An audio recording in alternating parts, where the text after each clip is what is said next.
Դիետոլոգներին խնդրում եմ հեռանալ էկրաններից, այսօր 100 հատ ապուր եմ ուտելու։ Հավատացիք էլի։ Քամանչայում ենք ուտելու ենք ապուրները հաց պանիրով։ Ամենատնական, ես կանոնեի տաքուկ կոմֆորտային սեղան։ Ավանդական, հայկական, ավելուկով ապուր։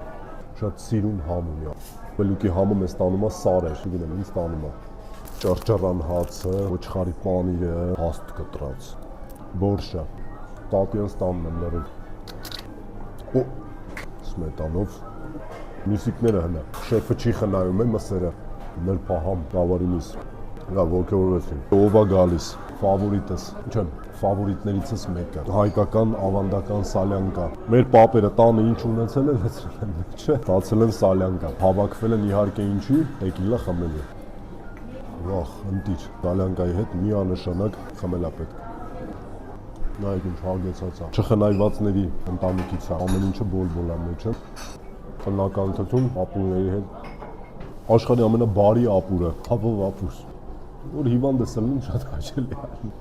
հարյուրը ամբողջական մսերով, բդիկներով, մեզ էլ է տատինս տուն է տանում, հաց պանիրով իհարկե, պանիրը ապուրի ախորժակ է բացում, այլ չխում ենք ավանդական տեկիլայից, բգլիկների համար, ձեր տեկիլան շատ համեղ է, և իհարկե, պես տատին էր ասում, սպաս, որը պետք է ուտել վերջում մարսողության համար, ստեղ դիետոլոգները կարան վերադառնան էկրանների մոտ, որտեղ սպասը օգնում է մետաբոլիզմին, երևի, վախ, սպասի ճիշտը խմելն է, համաձայն եք, ասեք ով է համաձայն, որ սպասը խմելով ավելի համով է, հայկական նրբահամություն,